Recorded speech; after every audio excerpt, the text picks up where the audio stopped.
आदरणीय अरविंद केजरीवाल जी, माननीय मुख्यमंत्री दिल्ली, राष्ट्रीय संयोजक आम आदमी पार्टी, अरविंद केजरीवाल जी का एक बार तो आपने स्वागत कर दिया, बहुत प्यार फैलाया। एक बार जोरदार तालियों के साथ दोबारा से स्वागत कर दीजिए, जोरदार तालियों के साथ, दिल खोल के। माननीय भगवंत मान जी, मुख्यमंत्री पंजाब, जिन्होंने पंजाब के अंदर युवाओं का दिल जीत लिया है और हरियाणा के युवाओं को भी आम आदमी पार्टी से आस बंधने लगी है, ऐसे माननीय मुख्यमंत्री भगवंत मान जी का एक बार जोरदार तालियों के साथ प्यार से स्वागत कर दीजिए। आज बहुत बड़ा दिन हरियाणा के राजनीतिक इतिहास में होने जा रहा है। जींद के अंदर बहुत पार्टियों ने रैली की, जींद के अंदर बहुत पार्टियों ने पहले भी राजनीतिक कार्यक्रम किए, लेकिन मुझे नहीं लगता कि किसी ने भी पूरे हरियाणा के एक एक गांव, एक एक वार्ड से मिनी हरियाणा को ला करके जींद में पहले कभी जोड़ा हो। ऐसा इतिहास में पहली बार होने जा रहा है और इस इतिहास के आप सभी लोग साक्षी बन रहे हैं। मैं सभी माननीय नेतागण जो मंच पर मौजूद हैं, आप सभी का स्वागत करता हूं और कार्यक्रम को आगे बढ़ाने से पहले सम्मान की एक प्रथा होती है हमारे यहां पर, और हमारे किसान विंग के कुछ साथी और पार्टी के पदाधिकारी माननीय अरविंद केजरीवाल जी का हल दे करके, क्योंकि ये किसानों की धरती है हरियाणा, उनका हल दे करके सम्मान करेंगे। माननीय अरविंद केजरीवाल जी का सम्मान करने के लिए जो भी हमारे साथियों की जो टीम है वो सामने आ जाएं।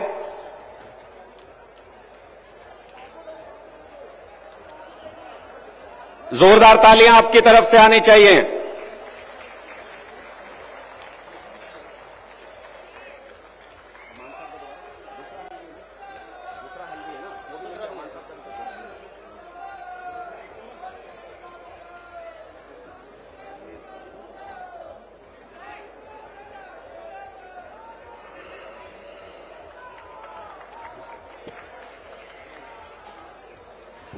अब मैं साथियों से अनुरोध करूंगा कि माननीय भगवंत मान जी, मुख्यमंत्री पंजाब, उनका भी हल से सम्मान करें। हल देकर के उनको किसानों का एक संदेश, किसानों के मसीहा के रूप में उनको पंजाब में जाना जाता है। मैं आप सभी से अनुरोध करूंगा कि जोरदार तालियों के साथ इस सम्मान का भी स्वागत करें।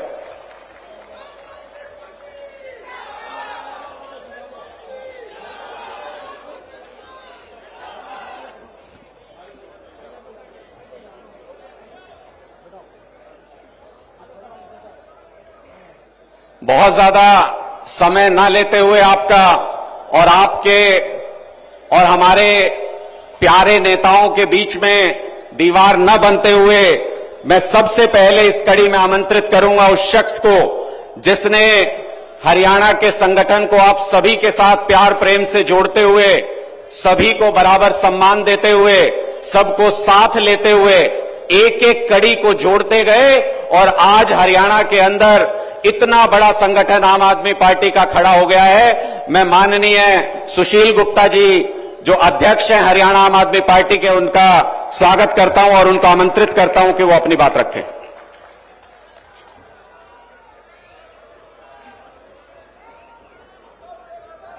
आम आदमी पार्टी के राष्ट्रीय संयोजक, दिल्ली के लोकप्रिय मुख्यमंत्री और इस देश को एक नई राजनीतिक सूझ देने वाले माननीय अरविंद केजरीवाल जी, पंजाब के हरमन प्यारे मुख्यमंत्री सरदार भगवंत मान जी, श्री संदीप पाठक जी जो राष्ट्रीय संगठन मंत्री हैं और जिन्होंने हरियाणा के संगठन निर्माण में एक बहुत बड़ा ऐसा संगठन बनाया कि पूरे हर गांव के अंदर हमारी 21 मेंबर की कमेटी जो आज हरियाणा के अंदर बनी हुई है और आप सब यहां पर आए हैं।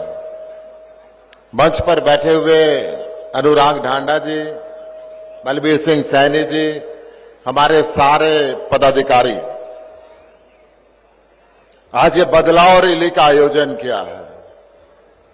बदलाव किस लिए?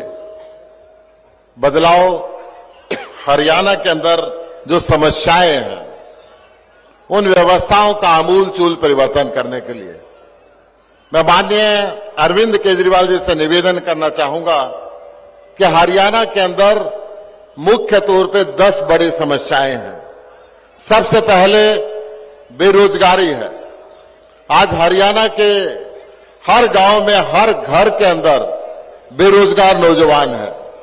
बेरोजगार नौजवान नशे के रास्ते पे चल पड़ा है, अपराध के रास्ते पे चल पड़ा है, डिप्रेशन का शिकार हो गया है। हरियाणा सरकार के अंदर लगभग 1,80,000 पोस्ट खाली है, परंतु नकारा हरियाणा पब्लिक सर्विस कमीशन और नकारी सरकार उन पदों को नहीं भर रही है। केवल शिक्षा विभाग के अंदर 30,000 शिक्षकों की पद रिक्त है। पुलिस के अंदर 20,000 से ज्यादा लोगों की पद रिक्त है, परंतु हरियाणा सरकार उनको नहीं भर रही। आज इजराइल के अंदर युद्धग्रस्त क्षेत्र के अंदर हरियाणा के 10,000 पढ़े लिखे युवाओं को मजदूर बना के भेज रही है और हरियाणा का युवक ये कहता है कि यहां पे भूखे मरने से अच्छा है हम गोली खा के मरें, जब सारी दुनिया के लोग उस युद्धग्रस्त क्षेत्र से अपने नागरिकों को निकाल रहे हैं। हरियाणा का मुख्यमंत्री वहां पे अपने हरियाणा के आंखों के तारों को भेज रहा है। एक तरफ सरदार भगवंत सिंह मान बैठे मंच के ऊपर, जो पंजाब के अंदर विदेशों में गए हुए लोगों को वापस बुला रहे हैं कि आइए अपने परिवार के साथ रहिए, यहां पे काम करिए, और विदेश से छोड़ छोड़ के लोग पंजाब में वापस आ रहे हैं। हरियाणा के अंदर ऐसी बुरी हालत हो चुकी है कि गोली खाना बेहतर समझने लगे लोग, भूख के मरने के बजाय। दूसरी सबसे बड़ी समस्या है सर, नशा। हरियाणा के हर घर के अंदर नशा डेरा डाल चुका है, चाहे वो चिट्टे का नशा हो, चाहे बाकी नशे हो। हरियाणा के एकांत के स्थानों के ऊपर जब हम जाते हैं तो सिरिंज इंजेक्शन की पड़ी हुई मिलती है। लोग, बच्चे इंजेक्शन का नशा करने लगे। शराब जहरीली पीने से 500 से ज्यादा लोग यहां पे मर गए हैं। हर तरफ नशा ही नशा दिखता है। शाम को 6 बजे के बाद गांव का माहौल एकदम खराब हो जाता है, क्योंकि नशा जब घूमता है तो परिवार अपने भविष्य को अंधकार में देखने लगते हैं। मैं सरकार को बताना चाहूंगा, तीसरी बड़ी सबसे बड़ी समस्या है अपराध। लगातार यहां पे अपराध बढ़ता जा रहा है। महिलाएं 6 बजे के बाद घर से बाहर निकलने में डरती हैं। आज फिरौतियां मांगी जाती हैं।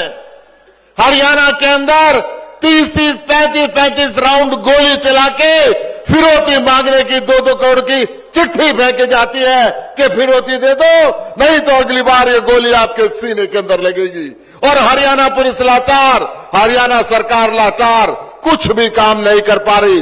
किस प्रकार से पंजाब में आपने एक व्यक्ति को बिना एक भी खून बहाए शांति बहाली की थी, ऐसा तरीका हरियाणा के लाल में अरविंद केजरीवाल का नेतृत्व हरियाणा की जनता चाह रही है कि हरियाणा के अपराध पे लगाम लगे। चौथी समस्या सबसे बड़ी है भ्रष्टाचार। चाहे फैमिली आईडी के नाम पे हो, चाहे प्रॉपर्टी आईडी के नाम पे हो, चाहे किसी सरकारी महकमे के काम पे नाम पे हो, केवल और केवल भ्रष्टाचार, रिश्वत दिए बिना यहां पे काम नहीं होती। हरियाणा की जनता चाहती है कि हरियाणा का बेटा अरविंद केजरीवाल आए और बदलाव करे, इस भ्रष्टाचारी व्यवस्था को जड़ से उखाड़ के फेंक दे। जैसे दिल्ली के अंदर आपने फेंका है इस भ्रष्टाचार को, जैसे पंजाब के अंदर फेंका है, ऐसा ही हाल हरियाणा की जनता चाहती है कि हरियाणा के अंदर भी आप भ्रष्टाचार पे लगाम लगाएं। हरियाणा का किसान कर्ज के बोझ के नीचे डूबता जा रहा है। हरियाणा सरकार ने घोषणा की थी कि 2022 तक हरियाणा के किसान की आय डबल कर देंगे। किसान की आय तो डबल नहीं हुई, परंतु कर्जा डबल जरूर हो गया। हरियाणा में बाढ़ आती है, तूफान आता है, बारिश आती है, ओले पड़ते हैं। ये खट्टर सरकार पोर्टल का खेल खेलती रहती है। हरियाणा का किसान परेशान होता रहता है। हरियाणा की जनता चाहती है जिस प्रकार से दिल्ली के अंदर आप फसल खराब होने से साथ बैंक के अंदर मुआवजा उसके घर पे बेचते हैं, जिस प्रकार पंजाब के अंदर फसल कटने से पहले उसका मुआवजा उसके बैंक के अंदर जाता है, किसान की सहायता कर रहे हैं। हरियाणा के किसान का भी अब बदलाव आए, हरियाणा का किसान भी कर्ज मुक्त हो, हरियाणा का किसान भी आगे बढ़े। अगली समस्या, छठी समस्या सर, महंगे बिजली के बिल और लगातार घंटों का कट और 5-5, 7-7, 8-8 साल तक ट्यूबवेल के कनेक्शन नहीं मिल रहा। जिस प्रकार से आपने दिल्ली और पंजाब के अंदर मुफ्त बिजली की है और 24 घंटे बिजली की है, हरियाणा की जनता चाहती है वो बदलाव आप हरियाणा के अंदर भी करें। यहां भी 24 घंटे बिजली दे, यहां भी मुफ्त बिजली दे। ये बदलाव हरियाणा की जनता चाहती है। सर, साथ में सबसे बड़ी समस्या है सरकारी स्कूल। हरियाणा की जनता ना सरकारी स्कूलों को सुधार रही है। हरियाणा की सरकार केवल सरकारी स्कूलों को बंद करके प्राइवेट स्कूलों को बढ़ावा दे रही है। हरियाणा की जनता चाहती है जिस प्रकार वर्ल्ड क्लास स्कूल आपने दिल्ली के अंदर बनाए हैं, जिस प्रकार पंजाब के अंदर भी आप स्कूलों को बेहतर कर रहे हैं, वो बदलाव हरियाणा के अंदर भी हो। हरियाणा की जनता को भी अच्छे स्कूल मिले, हरियाणा के बच्चे भी बेहतर भविष्य के साथ आगे बढ़े। अगली समस्या सर, 7वीं समस्या, 8वीं समस्या, हरियाणा के सरकारी हॉस्पिटल। हरियाणा के अंदर सरकारी हॉस्पिटलों की बहुत बड़ी दुर्दशा हो चुकी है। आपने दिल्ली के अंदर हर सरकारी हॉस्पिटल को एयर कंडीशन बिल्डिंग के अंदर कन्वर्ट किया। आपने फरिश्ते योजना चलाई। आप पंजाब के अंदर भी वही परिवर्तन कर रहे हैं। 800 से ऊपर मोहल्ला क्लिनिक आप खोल चुके हैं। हरियाणा की जनता चाहती है हरियाणा का बेटा अरविंद केजरीवाल आए और हरियाणा के अंदर भी दिल्ली और पंजाब की तरह हर गांव के अंदर मोहल्ला क्लिनिक बनाए। दिल्ली और पंजाब की तरह हरियाणा के हॉस्पिटलों को भी बेहतर करे। और 9वीं समस्या है महिलाओं के प्रति बढ़ता हुआ अपराध। हरियाणा के अंदर मंत्री रखे जाते हैं महिला यौन के अपराधी। बीजेपी के सांसद देश की पहलवान बेटियों को किस प्रकार से इस यौन के अपराध में लिप्त होकर ही करते हैं, सारे दुनिया ने देखा है। हरियाणा की जनता चाहती है कि हरियाणा की बेटियां भी आगे बढ़े, उनको बराबरी का हक मिले। इस प्रकार से जो व्यवस्था आपने बेहतरीन कैमरे लगा के अच्छी व्यवस्था करके दिल्ली और पंजाब में की है, वो व्यवस्था हरियाणा के अंदर भी हो।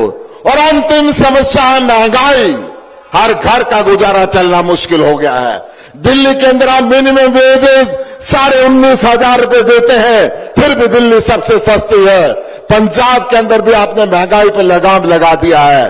पंजाब और दिल्ली जब बेहतर हो सकती है, वहां महंगाई कम हो सकती है। तो हरियाणा की जनता भी चाहती है हरियाणा का लाल अरविंद केजरीवाल हरियाणा के अंदर आए और उस महंगाई को कम करे। अब मैं आपसे निवेदन करना चाहता हूं, बदलाव की बयार है, समझ लो अब की बार आपकी सरकार है। जिसका नाम केजरीवाल है वो हरियाणा का लाल है। वो हरियाणा को विकसित करेगा और अब की बार हरियाणा की सरकार लाएगा। मैं आपका आभार व्यक्त करना चाहता हूं। आप हरियाणा के अंदर आए, पंजाब के मुख्यमंत्री भी हरियाणा के अंदर आए और आप भी हरियाणा के अंदर आए।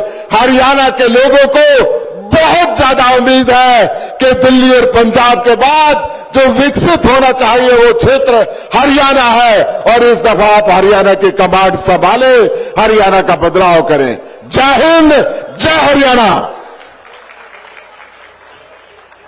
बहुत बहुत शुक्रिया माननीय सुशील गुप्ता जी। आपने सभी कार्यकर्ताओं का और साथियों का मार्गदर्शन किया। एक साथी तो मुझे लग रहा आवाज आ रही है शंख ही लेके आ गया, शंखनाद कर दिया, इसका मतलब आज से बदलाव का। मैं अब आपके दिलों के प्यारे, जिनको आप सुनने के लिए बेताब रहते हैं, और आप नहीं, जब वो बोलते हैं तो सारी दूसरी पार्टियों वाले लोग भी कान खड़े कर लेते हैं कि आज तो कुछ न कुछ तो ऐसी बात कह के जाएंगे कि रात को नींद नहीं आएगी, उन्हीं चीजों के बारे में सोचना पड़ेगा। मैं भगवंत मान जी आपको आमंत्रित करता हूं। आपने जो पंजाब के युवाओं को रोजगार दिया, हरियाणा के युवाओं की उम्मीद उससे बढ़ी है।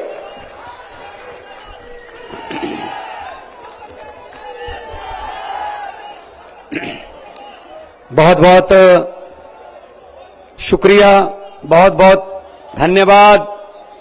ऐतिहासिक शहर जींद, रियासती शहर जींद, आज जींद की धरती पर इतनी ठंड के बावजूद इतनी भारी संख्या में, लाखों की गिनती में आप लोगों का घर से निकलकर आना ही इस बात का संकेत है कि नई कहानी लिखने के लिए तैयार बैठे हो। सबको मेरा नमस्कार, सत श्री अकाल, वाहिगुरु जी का खालसा, वाहिगुरु जी की फतेह। मंच पर आसीन देश के वो क्रांतिकारी नेता जिन्होंने रामलीला ग्राउंड में करप्शन के खिलाफ, भ्रष्टाचार के खिलाफ और राजनीति जो कि पारदर्शिता वाली नहीं थी, पारदर्शिता वाली राजनीति के पक्ष में एक आंदोलन शुरू किया। धीरे धीरे लोग जुड़ते गए, काफिला बनता गया। मेरी मुराद है दिल्ली के मुख्यमंत्री और आम आदमी पार्टी के संयोजक श्री अरविंद केजरीवाल जी, जो आज अपनी ही धरती पर आए हैं, क्योंकि हरियाणा का लाल केजरीवाल जो इस धरती से उठ के पढ़ाई लिखाई करके बड़े अफसर बन गए थे, बहुत बड़े अफसर बन गए थे, IRS ऑफिसर बन गए थे, इनकम टैक्स के कमिश्नर बन गए थे। भाई साहब, कहा जाता है कि इनकम टैक्स के दफ्तर का तो चपरासी नहीं मान होता, ये तो कमिश्नर थे। चाहते तो ये भी बोरियां भर के नोट कमा सकते थे, लेकिन इन्होंने अपने लिए पैसा कमाना जरूरी नहीं समझा। जो नेता और अफसर लोग आपका पैसा लूटते हैं, उसको बचाना जरूरी समझा इन्होंने। तो इन्होंने इस्तीफा दिया, राजनीति में आए, पता नहीं क्या होगा। बड़ी बड़ी पार्टियां थी, कोई पैसा नहीं था पार्टी के पास, कोई संगठन नहीं था, जिसको कहते हैं अंधेरे में तीर चला दिया। लेकिन जब दिल से तीर चले, भगवान साथ में हो, तीर निशाने पे लग गया, बिल्कुल निशाने पे लग गया, और भ्रष्टाचारियों को बहुत चोट पहुंची। दिल्ली के मुख्यमंत्री बने, दोबारा दिल्ली में 15 में चुनाव हुए, 70 में से 67 दिल्ली के दोबारा मुख्यमंत्री बने। फिर 20 में चुनाव हुए, 70 में से 63 फिर मुख्यमंत्री बने। धीरे धीरे उनके कामों की गूंज पंजाब पहुंचने लगी, तो 2022 के मार्च में रिजल्ट आए, 117 में से 92 सीटें आई पंजाब में। ये बिल्कुल आपके बगल में पंजाब है। क्योंकि जब अरविंद केजरीवाल जी के साथ हम जाते थे, जैसे कि आज हम आए हैं दोनों, ऐसे ही पंजाब जाते थे इलेक्शन के समय, हम लोग गारंटी देते थे, अरविंद केजरीवाल जी गारंटी देते थे कि बिजली का बिल नहीं आएगा, एक बार मौका दे दो, बिजली का बिल 0 आएगा। देखो, गारंटी थी। तो विपक्ष वाले कहते थे पैसा कहां से आएगा, हमने उनको बताया नहीं, लेकिन आज हम बता देते हैं पैसा उन्हीं में से आ रहा है, क्योंकि उन्होंने बहुत लूटा हुआ है, बहुत कमाया हुआ है। हमने वो लीकेज बंद कर दी, पैसा खजाने में आ रहा है। 90% पंजाबियों को बिजली का बिल 0 आ रहा है। ये आपके सामने 1 लाख बिल पड़े हैं, ये देख लो।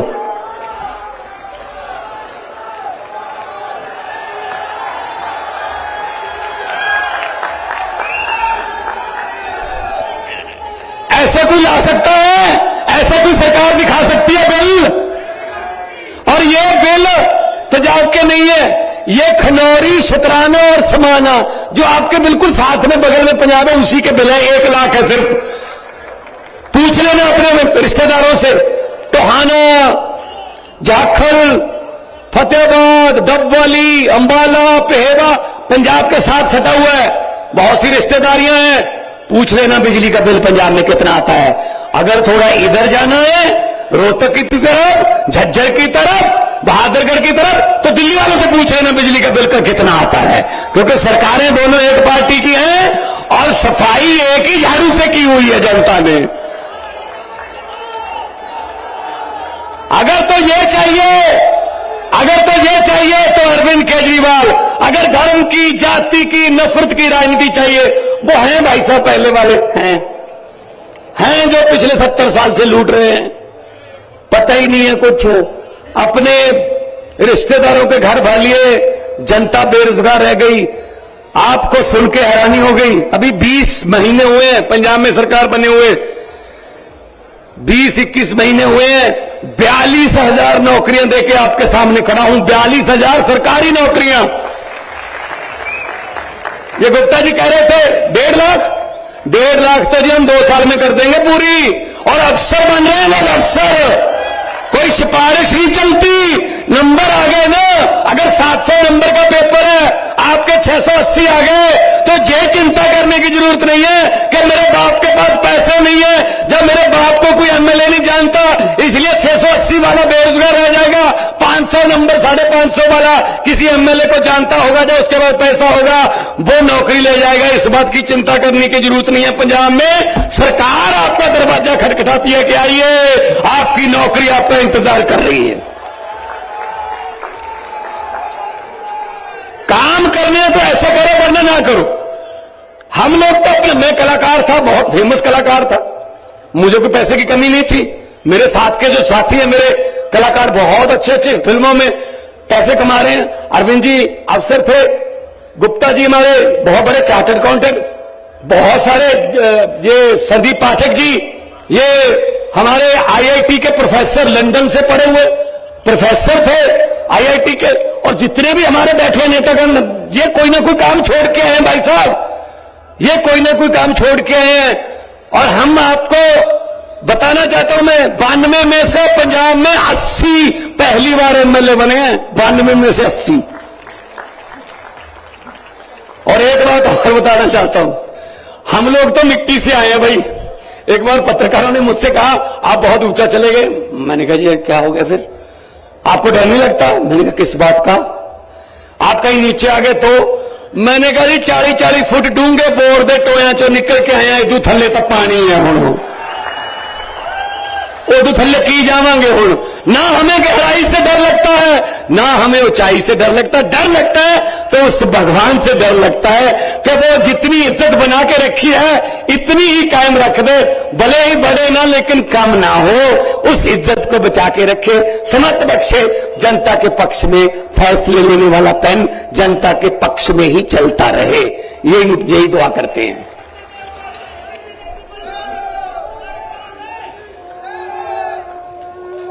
एक बार जोरदार तालियां, जो आपका प्यार मिल रहा है। ये आम आदमी पार्टी जिंदाबाद है।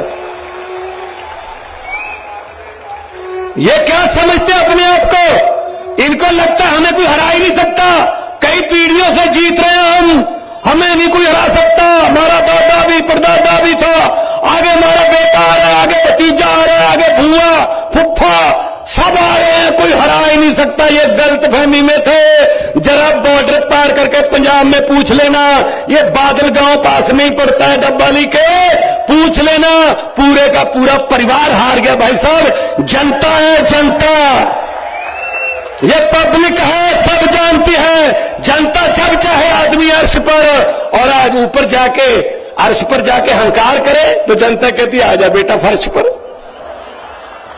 बड़े बड़े उतारे हैं भाई, बड़े बड़े उतारे हैं। जनता से डर लगता है और डरना भी चाहिए, तो इसीलिए आपके पास आए हैं। झाड़ू उठाइए, इनसे कोई उम्मीद मत रखिए कि ये बिल ऐसे दिखा देंगे। मैं तो कहता हूं संदीप जी, एक ट्रक भर के भेज दिया करूंगा हर हफ्ते। ऐसे बिल तो हमारे 40 लाख घरों को तो आते हैं, ये तो 1 लाख ही भेजा मैंने। आप ट्रक लेके इन बिलों को भी रख लेना, लोगों को दिखा देना, क्योंकि ये बिल तो हमें चाहिए नहीं, कौन सा भरना है, जीरो ही है। ये कौन सा डुप्लीकेट निकालना पड़ेगा कि बिजली का कनेक्शन काट जाएंगे, जीरो है। ये किसने सिखाया? अरविंद केजरीवाल ने, क्योंकि उन्होंने दिल्ली में करके दिखाया, फिर उस बात को, उस सोच को हमने अपनाया तो कामयाब। पंजाब में 664 आम आदमी क्लिनिक बन चुके हैं, 125 तैयार हैं अगले हफ्ते। आपको जानकर खुशी होगी कि अब तक आज दोपहर 12 बजे तक का मेरे पास जाता है 1 करोड़ बंदा उन मोहल्ला क्लिनिकों से दवाई लेके ठीक होकर अपने घर जा चुका है। इसका मतलब हर तीसरा बंदा पंजाब का। ये चीजें करते हैं हम तो भाई, ये चीजें हमें करनी आती हैं। हम वो वाला नहीं करते, इसको उससे लड़ा दो, उसको इससे भिड़ा दो, कभी इससे गठबंधन, कभी उसके एमएलए खरीद लो, कभी उसका ये काम नहीं करते भाई साहब। ये तो जुमले सुनाने वाले तो और हैं। आजकल जुमलों की फैक्ट्रियों में बहुत तेजी से जुमले बन रहे हैं। बड़ी जल्दी लोकसभा चुनाव में आपके सामने जुमले आएंगे, नए नए जुमले आएंगे, सुनने को तैयार रहना, क्योंकि इतना झूठ बोलते। कोई तो सच बोल लो देश के साथ यार। मैं जब पार्लियामेंट में था, मैंने तो बोल दिया था उस वक्त, सामने बैठे थे हमारे मोदी जी, हमारे गृह मंत्री, हमारे राजनाथ सिंह जी, सारे बैठे थे। मुझे किसका डर भाई, मैं किसी बात से काना थोड़ी हूं। मैं तो बोल देता हूं सच। सच बोलने का एक ही फायदा है, उसको एक बार बोल के दोबारा याद नहीं रखना पड़ता। जब भी बोलोगे सच ही बोलोगे। झूठ बोलने वाले को दोबारा याद रखना पड़ता है कि पिछले साल क्या बोल के गए थे जींद में, इस बार क्या बोल रहे। सच वाले को क्या रखना। 15 लाख रुपए आ गया जी, तो गुप्ता जी आप तो कहते आ गया, पंजाब में भी नहीं आया, फिक्र मत करो, ये नहीं आएगा। ये यही चीज मैंने बोल दी थी पार्लियामेंट में। मैंने कहा 15 लाख की रकम लिखता हूं तो कलम रुक जाती है। जुमले सुनिए इनके जुमले। 15 लाख की रकम लिखता हूं तो कलम रुक जाती है, काले धन के बारे में सोचता हूं तो स्याही सूख जाती है। मोदी जी हर बात ही जुमला निकली, अब तो ये भी शक है क्या चाय बनानी आती है। ये बात शक में है भाई साहब, मुझे लगता नहीं चाय बनानी आती होगी, क्योंकि वो तो स्टेशन कहते हैं, स्टेशन ही बाद में बना था जहां पर बेच के चाय। किसी ने मुझे लिख के भेजा व्हाट्सएप पे, कहता है एक छोटा बच्चा था गुजरात में एक स्टेशन पर रेलगाड़ी में चाय बेचता था। गुजरात के एक स्टेशन पर रेलगाड़ियों में चाय बेचता था, बड़ा होकर उस बेच में रेलगाड़ी बेच दी, सब जहाज बेच दिए, तेल बेच दिया, भेल बेच दिया। कुछ चीज नहीं है जो, हां थोड़ा मीडिया खरीदा जरूर है, ऐसा नहीं है कि बेचा है, कुछ खरीदा भी है, तो खरीदो फरोख्त करते रहते हैं। कुछ एमएलए खरीद लिए, ये वो कर लिए। इनका क्या करोगे भाई साहब, 70 साल से इनको ट्राई कर रहे हैं। अब परखे हुओं को और पथ परखो, कुछ नया तो करो, कुछ तो नया करो। तो इसीलिए मैं कहता हूं ये डर गए, ये डर गए, ये हमें जेल में डाल रहे हैं। किसी बाबू ने आके बता दिया जी दिल्ली में अस्पताल बहुत अच्छे हो गए सरकारी, सब पे इलाज फ्री है जी, पैरासीटामोल की गोली से लेके सारे इलाज फ्री है जी। जो प्राइवेट अस्पतालों से हमने कमीशन लेके उनको खुलवाया था जी, वो तो खाली है, क्या करें। मोदी जी ने पूछा किसने बनाए, सतिंदर जैन ने बनाए, जेल में डाल दो। जेल में डाल दिया सतिंदर जैन को। फिर कोई आया जी स्कूल बहुत अच्छे कर दिए, स्कूलों में प्राइवेट से निकाल के बच्चों को सरकारी स्कूलों में दाखिला करवा रहे हैं बच्चे, मापे। हमारे वाले प्राइवेट वाले कमीशन वाले खाली हो रहे हैं जी। तो पूछा साहब ने किसने बनाए जी, मनीष सिसोदिया ने, जेल में डाल दो। जेल में डाल दिया। फिर बताया किसी ने जी अरविंद केजरीवाल हरियाणा भी जाता, मध्य प्रदेश जाता, जहां भी जाता है बीजेपी का सुपड़ा साफ हो जाता है जी, बहुत बड़ी बड़ी रैलियां हो रही हैं जी। तो उसने कहा अच्छा ईडी का नोटिस भेजो, जेल में डाल दो। ये हमें ऐसा डराते हैं, संजय सिंह को जेल में डाल दिया, हमें ऐसा डराओगे आप, जेल से डराओगे। हम वो पत्ते नहीं, यहां पे बीजेपी वाले भी आए होंगे, 2-4 तो आए होंगे ना, आते हैं, देखो आते हैं वो, उनको आना पड़ता है।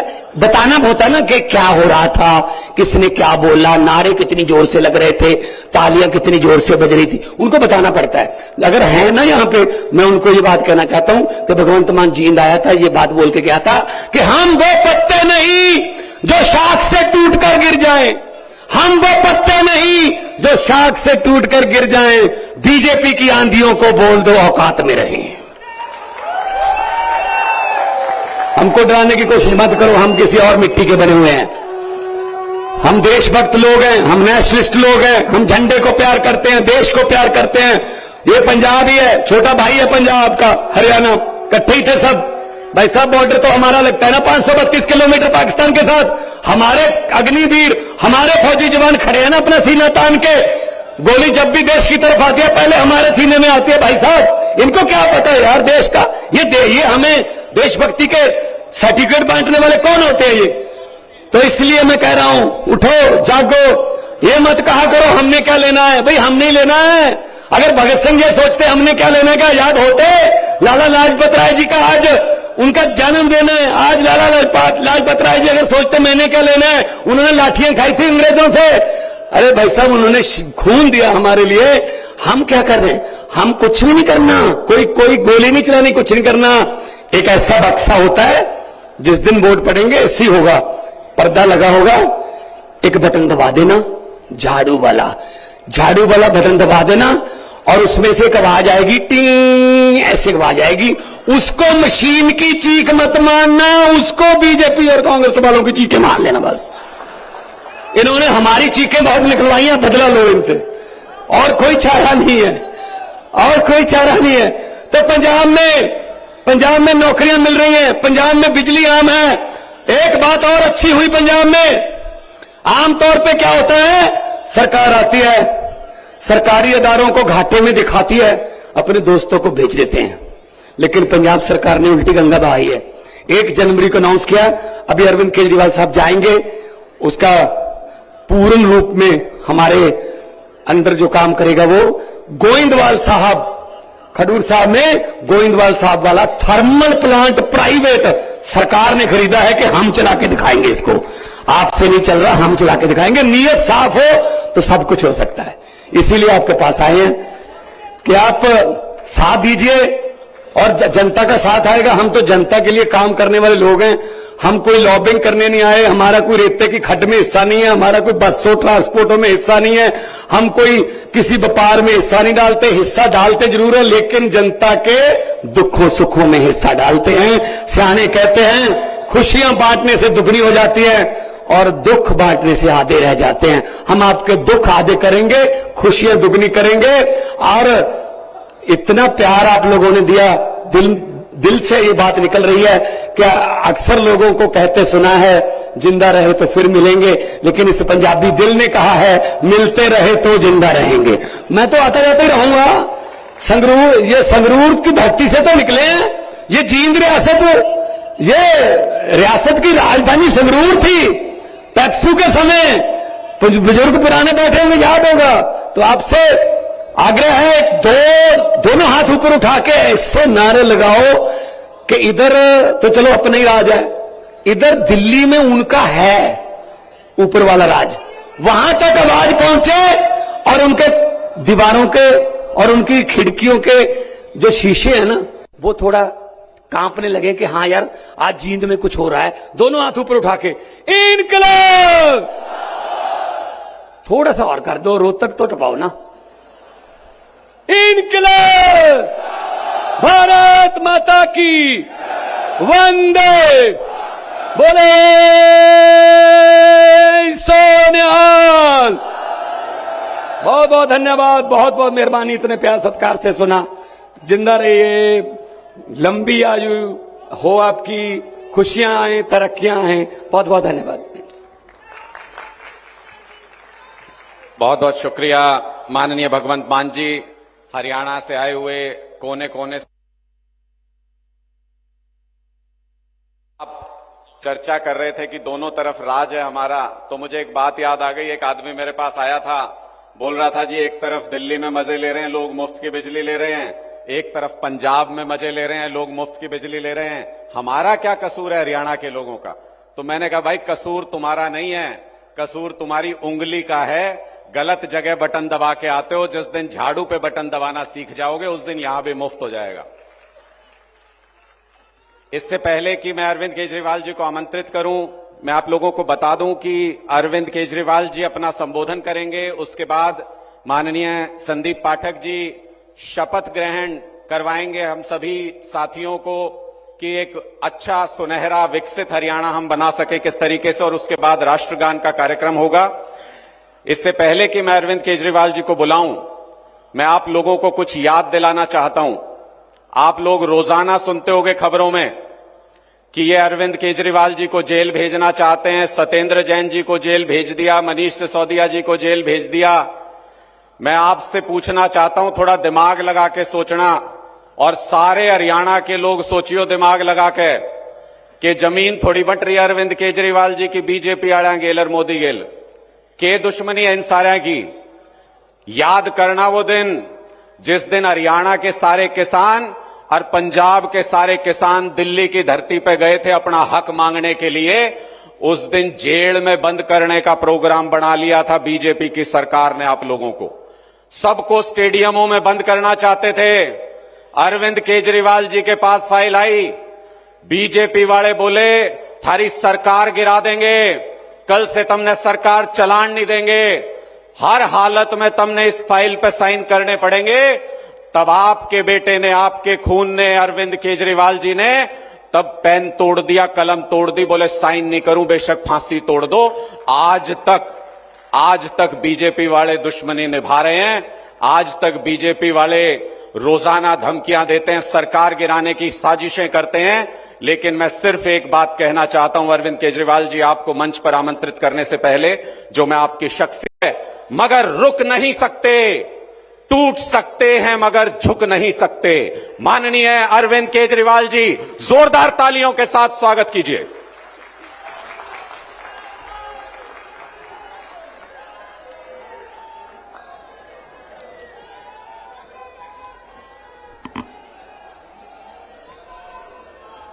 एक बार जोर से जयकारा लगाएंगे भारत माता का।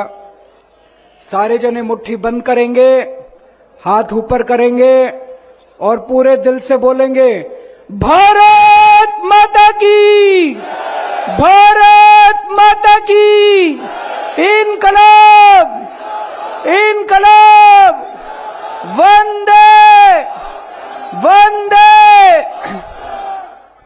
मंच पे मौजूद मेरे छोटे भाई और पंजाब के लोकप्रिय मुख्यमंत्री भगवंत मान साहब, हमारे राज्यसभा के मेंबर संदीप पाठक जी, हमारे हरियाणा प्रदेश के अध्यक्ष सुशील गुप्ता जी, हरियाणा के सीनियर वाइस प्रेसिडेंट अनुराग ढांडा जी,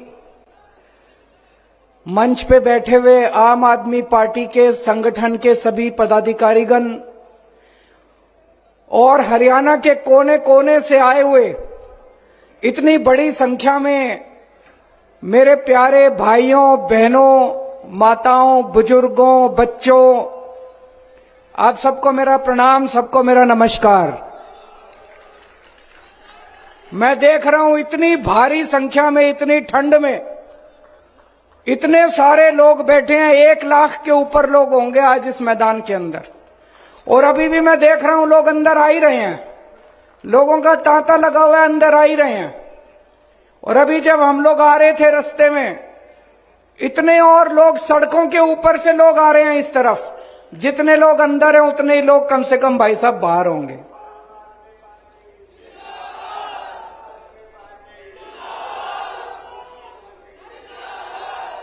आज पूरे हरियाणा के अंदर सबसे बड़ा संगठन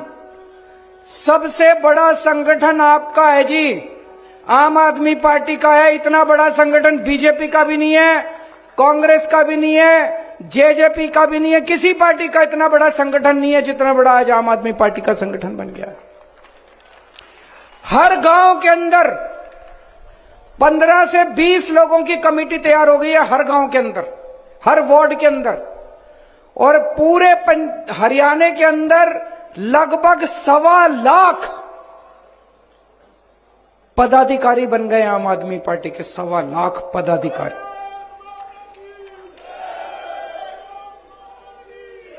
और ये मात्र पिछले 6 महीने में हुआ है।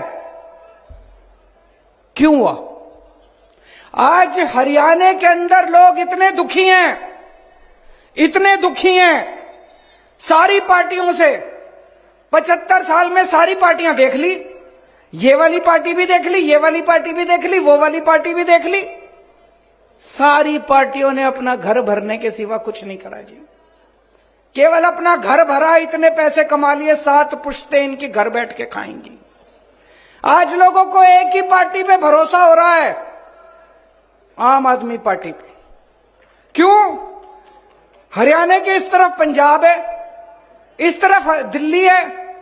इधर जाते हैं तो देखते हैं यार जनता तो बड़ी खुश है, दिल्ली जाते हैं तो देखते हैं यार जनता तो बड़ी खुश है। तो आपने क्या कसूर किया भाई? हरियाणा वालों ने क्या कसूर किया? अब सारा हरियाणा बदलाव मांग रहा है, बड़ा बदलाव मांग रहा है। दिल्ली वालों ने बदलाव कर दिया। दिल्ली में पहले ये 2 ही पार्टियां थी, दोनों पार्टियों का सूपड़ा साफ करके दिल्ली वालों ने भारी बहुमत से आम आदमी पार्टी को जिताया। फिर पंजाब वालों ने बड़ा बदलाव कर दिया। पंजाब में भी ये 2 ही पार्टियां थी, पंजाब के लोगों ने भारी बहुमत देके आम आदमी पार्टी को जिताया है। आज पंजाब वाले भी खुश हैं, दिल्ली वाले भी खुश हैं। और उनका खुशी का सबसे बड़ा सबूत ये 1 लाख बिल लाए हैं। आज हम बिजली के 1 लाख बिल आपके सामने लेके आए हैं, झूठ नहीं बोल रहे। अगर मैं आज इस स्टेज पे आके कहता दिल्ली में हमने बिजली मुफ्त कर दी, पंजाब में हमने बिजली मुफ्त कर दी, आप में से यहां बहुत सारे लोग हैं, मैं जानता हूं, आपकी रिश्तेदारियां दोस्ती पंजाब में भी होगी, दिल्ली में भी होगी, उनको तो पता होगा। लेकिन बहुत सारे लोगों को लगेगा केजरीवाल झूठ बोल रहा है, बड़ी बड़ी फेंक रहा है, पता नहीं मुफ्त करी नहीं करी।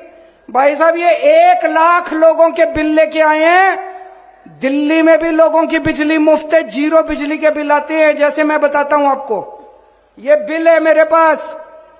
हजारा सिंह बदिनपुर का रहने वाला है, पंजाब का। नवंबर दिसंबर का बिल है इसका, 336 यूनिट का बिल आया। 336 यूनिट नवंबर दिसंबर में खर्च करी, 0 बिजली का बिल आया। ये दूसरा है सतीश कुमार खन्ना का, 319 यूनिट खर्च करी नवंबर दिसंबर 2 महीने में, 0 बिजली का बिल आया। ये तीसरा है दीपक शर्मा खन्ना का, 478 यूनिट बिजली इस्तेमाल करी नवंबर दिसंबर में, 0 बिजली का बिल आया। भाई साहब 1 लाख लोगों के हैं, कहोगे तो 50 लाख लोगों के बिल ला देंगे, आपके सामने खड़े कर देंगे हम लोग 50 लाख लोगों। तो भाई साहब मैं पूछना चाहूं, पंजाब वाला के भी 0 बिजली के बिल आवे, दिल्ली वाला के भी 0 बिजली के बिल आवे, तो हरियाणा वाला ने क्या कसूर कर रखा है? आप लोग भी अपने बिजली के बिल 0 कर लो, 24 घंटे बिजली कर लो। करनी है कि नहीं करनी? कांग्रेस कर सकती है, बीजेपी कर सकती है, जेजेपी कर सकती है, केवल आम आदमी पार्टी कर सकती है। भाई साहब केवल 24 घंटे बिजली कर देंगे। पहले ये लोग कहा करते थे ये 0 बिजली का बिल कर देंगे तो बिजली नहीं आएगी। भाई साहब पहले 7-7, 8-8 घंटे के पावर कट लगते थे, दिल्ली में भी पंजाब में भी। आज दिल्ली में भी 24 घंटे बिजली आती है, पंजाब में भी 24 घंटे बिजली आती है। तो 24 घंटे आपके पावर कट भी खत्म कर देंगे। इंजीनियर हूं, पढ़ा लिखा हूं, समझदार हूं, अनपढ़ नहीं हूं, डिग्री भी असली है, फर्जी डिग्री नहीं है मेरी, असली डिग्री है, समझदार हूं, पढ़ा लिखा हूं, मेरे को करना आता है। बिजली भी 24 घंटे कर दूंगा, ट्रांसफार्मर ठीक कर दूंगा, लाइनें ठीक कर दूंगा, 24 घंटे बिजली कर दूंगा और 0 बिजली का बिल कर दूंगा आप लोगों का। पढ़े लिखे को वोट देना इस बार।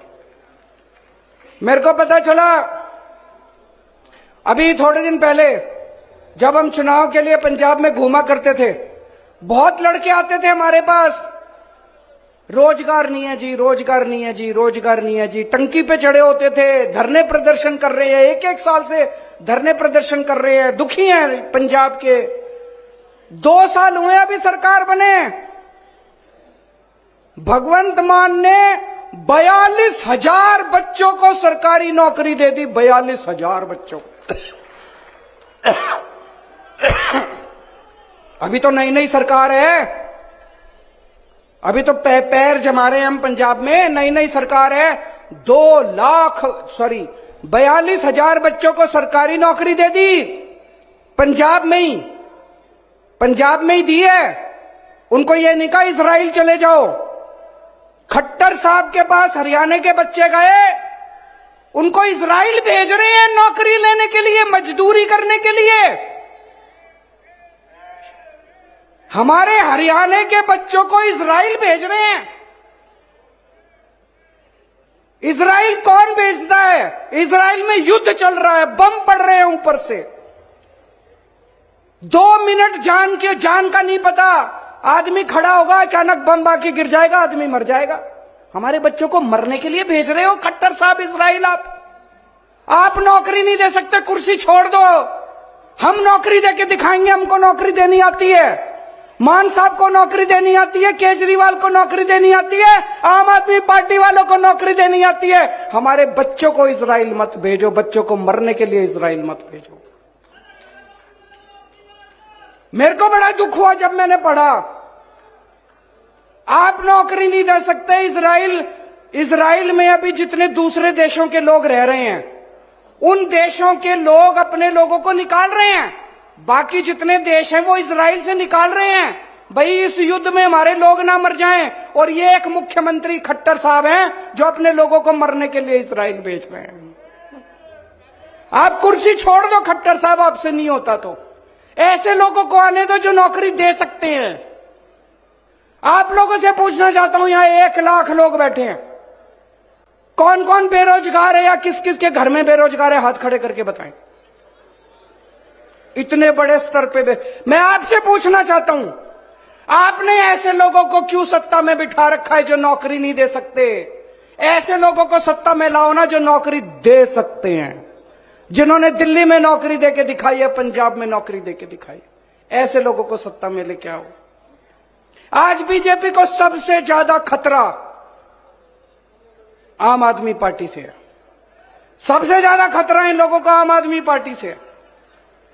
ये पीछे पड़े हैं, सबसे ज्यादा आम आदमी पार्टी के पीछे पड़े हैं, मेरे पीछे पड़े हैं ये लोग। क्यों पड़े हैं ये मेरे पीछे? मेरा कसूर क्या है?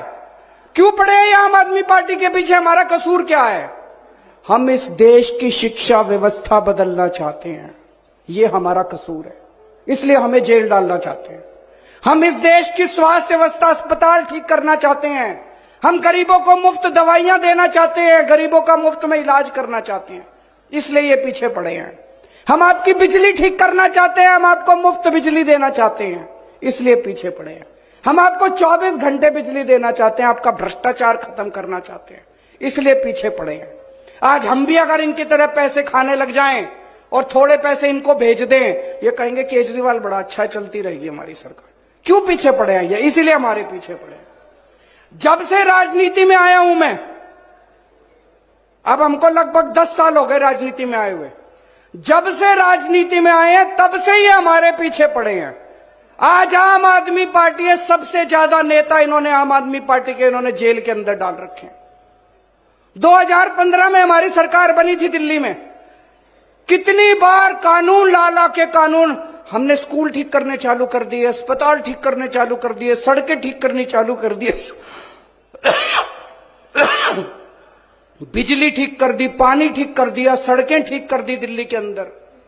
इनसे तो, इनकी तो मंशा नहीं है, ये तो काम करते नहीं है। पूरे देश के अंदर चर्चा होने लग गई दिल्ली की, तो इन्होंने तय किया केजरीवाल के काम रोको। एक कानून लेके आए 2015 में मेरे काम रोकने के लिए, पर मैं पढ़ा लिखा हूं, ये एक काम रोकते हैं, मैं दूसरा काम कर देता हूं। फिर एक और कानून लेके आए, फिर एक और कानून लेके आए। इतने कानून लाए मेरे काम रोकने के लिए, मेरी पावर खत्म करने के लिए, फिर भी मैं नहीं रुका। अब कह रहे हैं केजरीवाल को जेल में डालो। इन्होंने मनीष सिसोदिया को जेल में डाला। मनीष सिसोदिया क्या कसूर है? उसका यह कसूर नहीं है कि उसने भ्रष्टाचार किया है, उसका यह कसूर है कि उसने गरीबों के बच्चों को अच्छी शिक्षा देने की जरूरत की है। 75 साल से इस देश के अंदर गरीबों के बच्चों को शिक्षा नहीं मिलती थी, गरीबों को गरीब रखा जाता था, अमीर अमीर होते जाते थे। उस शख्स ने यह जरूरत की है कि उसने गरीबों के बच्चों को शिक्षा देने की हिम्मत की है। सत्येंद्र जैन को जेल में क्यों डाला? उसने हिम्मत करी है कि चाहे गरीब हो चाहे अमीर हो, सबको अच्छा इलाज दूंगा। आज दिल्ली के अंदर सरकारी अस्पताल 5 स्टार अस्पताल की तरह है। पूरे देश से लोग आके अपना इलाज कर रहे हैं। आप भी जाना अपना इलाज कराने, कभी अगर फ्री में सारा इलाज होता है। आज एक एक करके ये लोग हमको सबको जेल में डालना चाहते हैं, पर मैं जेल से डरने वाला नहीं हूं, हरियाणा का हूं। इनको कहना चाहता हूं, हरियाणा वाले को डराने की कोशिश मत करना। हरियाणा का बेटा हूं, हरियाणा का खून है मेरे अंदर, जेल से डरने वाला नहीं हूं। इनको कहना चाहता हूं, हरियाणा वालों को डराने की कोशिश मत करना। आज मैं इनको कहना चाहता हूं, ये केजरीवाल को खत्म करना चाहते हैं। मैं ऐलान कर रहा हूं, तुम मेरे ऊपर मेरे को टारगेट कर रहे हो ना, मैं राजनीति छोड़ दूंगा। मेरी 5 मांगे हैं जो इस देश के लोगों की मांगे हैं, 140 करोड़ लोगों की मांग है। आप मेरी 5 मांग पूरी कर दो, मैं राजनीति छोड़ दूंगा। मैं यहां सत्ता के लिए नहीं आया, मैं यहां पैसे कमाने नहीं आया, मैं मंत्री मुख्यमंत्री बनने नहीं आया। 140 करोड़ लोगों की तरफ से आज मैं मांग करता हूं। पहली मांग, इस देश की शिक्षा व्यवस्था ठीक कर दो, सबके लिए समान शिक्षा का इंतजाम कर दो, चाहे राजा हो, चाहे रंक हो, चाहे अमीर हो, चाहे गरीब हो, सबको अच्छी शिक्षा मिलनी चाहिए। यह इंतजाम कर दो पूरे देश के अंदर, केजरीवाल राजनीति छोड़ देगा। दूसरी मांग, पूरे देश के अंदर सबके लिए अच्छा इलाज का इंतजाम कर दो, चाहे अमीर हो चाहे गरीब हो, सबको अच्छा इलाज मिलना चाहिए, सबको फ्री का इलाज मिलना चाहिए, जैसे दिल्ली में करके दिखाया हमने। पूरे देश में हर गांव में मोहल्ला क्लिनिक खोल दो, सारे सरकारी अस्पतालों को शानदार बना दो। दिल्ली में बनाया, पंजाब में कर रहे हैं अभी। सारे देश के अंदर अस्पताल ठीक कर दो, सबका इलाज मुफ्त कर दो, केजरीवाल राजनीति छोड़ देगा। तीसरी मांग, आज महंगाई का इतना बुरा हाल हो गया, इतना बुरा हाल हो गया, महंगाई से घर चलाना मुश्किल हो रहा है भाई साहब। बहुत सारे ऐसे परिवार है 6,000 10,000 रुपए मुश्किल से लेके आते हैं, 3,000 रुपए बिजली का बिल आ जाता है, 2-2.5 हजार रुपए बच्चों की पढ़ाई पे खर्च हो जाता है, गैस के सिलेंडर पे खर्च हो जाता है। उसके बाद पैसा बचता ही खाए, रोटी कहां से खाए आदमी, अपने परिवार को कैसे पाले। महंगाई कम कर दो, केजरीवाल राजनीति छोड़ देगा। महंगाई कम हो सकती है क्या? हो सकती है, मैं अभी साबित करके दिखाऊंगा। इस देश के अंदर महंगाई कम हो सकती है। दिल्ली में हमने महंगाई कम करके दिखाई है, पंजाब में महंगाई कम करके दिखाई है। कई लोगों को यह गलत फहमी है कि महंगाई अपने आप हो रही है, अपने आप नहीं हो रही है। महंगाई बहुत बड़ा षड्यंत्र चल रहा है इस देश के अंदर, अभी मैं साबित करके दिखाऊंगा। तो मेरी तीसरी मांग है, महंगाई कम कर दो, केजरीवाल राजनीति छोड़ देगा। चौथी मांग, हर बच्चे को, हर हाथ को, हर युवा को रोजगार दे दो, केजरीवाल राजनीति छोड़ देगा। और पांचवी मांग, इस देश के अंदर बिजली सबको 24 घंटे बिजली का इंतजाम कर दो, गरीबों को फ्री बिजली दे दो। यह भी हो सकता है, मैंने सारा कैलकुलेशन कर रखा है। हमारे देश में 4 लाख मेगावाट बिजली पैदा होती है और हमारे देश की मांग केवल 2 लाख मेगावाट है। तो जितनी मांग है उससे दुगनी बिजली पैदा कर रहा है हमारा देश। हमारे घर में बिजली क्यों नहीं आती जी? 7-7, 8-8 घंटे के पावर कट क्यों है जी? तो मेरी पांचवी मांग है, आप बिजली का इंतजाम 24 घंटे कर दो, बिजली मुफ्त कर दो, केजरीवाल राजनीति होना चाहिए। पांचों मांग की नहीं होनी चाहिए, गलत तो नहीं कह रहा। मैं पैसा कमाने नहीं आया, मैं सत्ता कमाने नहीं आया, मैं सत्ता पे काबिज होने नहीं आया कि आज पंजाब जीत लिया, दिल्ली जीत लिया, अब हरियाणा जीतेंगे। मेरे को कोई शौक नहीं है जी, घर बैठूंगा आराम से। लेकिन अगर ये नहीं करोगे, तुम तो करोगे नहीं और कोई और करेगा, उसको पकड़ के जेल में डालोगे, तो जनता तो ये बर्दाश्त करने वाली नहीं है। जनता तो ये बर्दाश्त, या तो तुम करो और या जनता उसके साथ खड़ी होगी जो ये करके दिखाएगा, है कि नहीं है?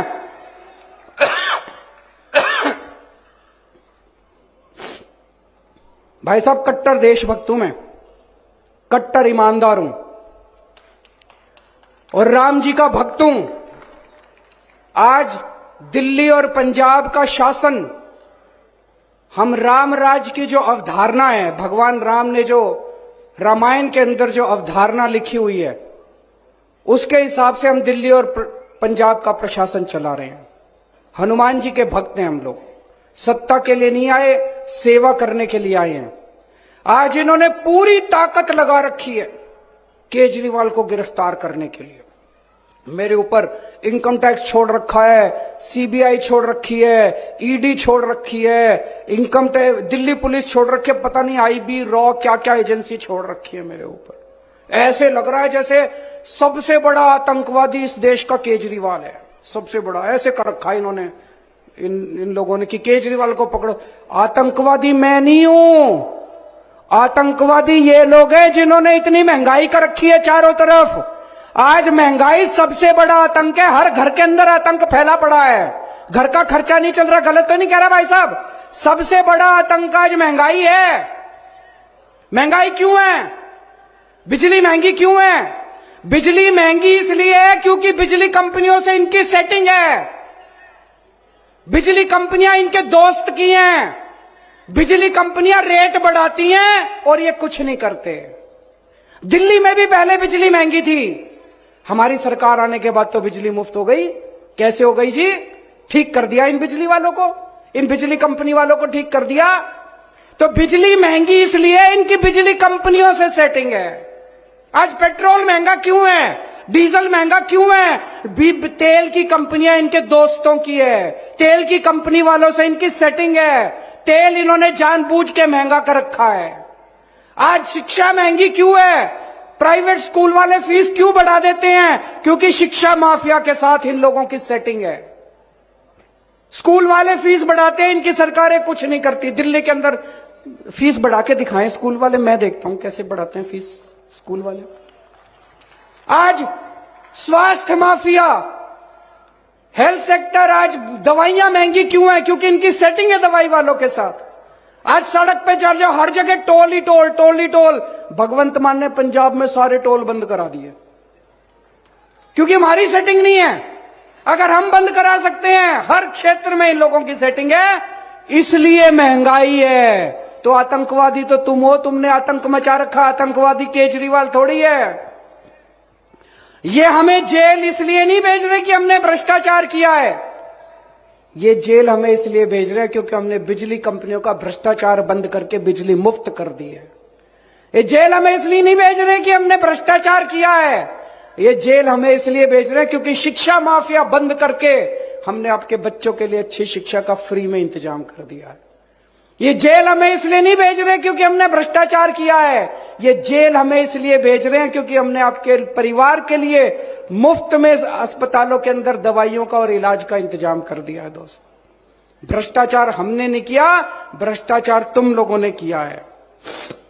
मैं आपसे पूछना चाहता हूं, बिजली फ्री करने वाला भ्रष्टाचारी है कि बिजली महंगी करने वाला भ्रष्टाचारी है? मैंने दिल्ली में बिजली फ्री करी, कह रहे हैं केजरीवाल। इन्होंने सारे जहां जहां इनका शासन है सब जगह इन्होंने बिजली महंगी कर रखी है। शिक्षा फ्री करने वाला भ्रष्टाचारी है कि शिक्षा महंगी करने वाला भ्रष्टाचारी है? दवाइयां फ्री करने वाला भ्रष्टाचारी है कि दवाइयां महंगी करने वाला भ्रष्टाचारी है? इनकी जहां जहां सरकारें उठा के देख लो। आज मैं नहीं कह रहा, केंद्र सरकार की अभी रिपोर्ट आई है, पूरे देश में सबसे कम महंगाई दिल्ली के अंदर और पंजाब के अंदर है, जहां आम आदमी पार्टी की सरकार है। मैं हरियाणा का रहने वाला हूं, जितने भी लोग हैं सारे एक तरह से मेरी हरियाणा में तो सारी रिश्तेदारियां हैं। कोई मेरा चाचा, कोई मेरा ताया, कोई मेरा मामा, कोई मेरा नाना, कोई मेरा चाचा, भतीजा, भाई, बहन। इन्होंने आप सबको, आप सारे मेरे रिश्तेदार हो, जितने यहां बैठे हो सारे मेरे रिश्तेदार, सारे मेरे अपने हो। तो जब ये खट्टर साहब इजराइल भेजते हैं हमारे सारे लोगों को, मेरे को बड़ी तकलीफ होती है। खट्टर साहब के लिए तो आप पराये हो। खट्टर साहब आपको अपना नहीं मानते। अपनों को कोई इजराइल भेजता है क्या? खट्टर साहब अपने रिश्तेदारों को भेज के दिखाएं इजराइल। हमारे रिश्तेदारों को, हमारे लोगों को, हरियाणा के लोगों को रिश्ते वहां भेज रहे हैं इजराइल। तो जब आपको दुखी करते हैं मेरे को बड़ी तकलीफ होती है, और दुख बर्दाश्त नहीं करेंगे हरियाणा का।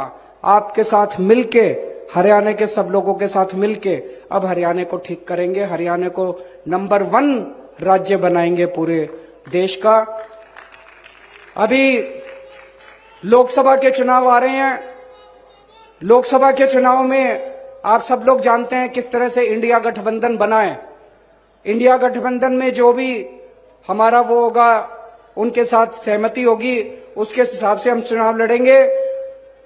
विधानसभा चुनाव 90 की 90 सीटों के ऊपर आम आदमी पार्टी अकेले लड़ेगी।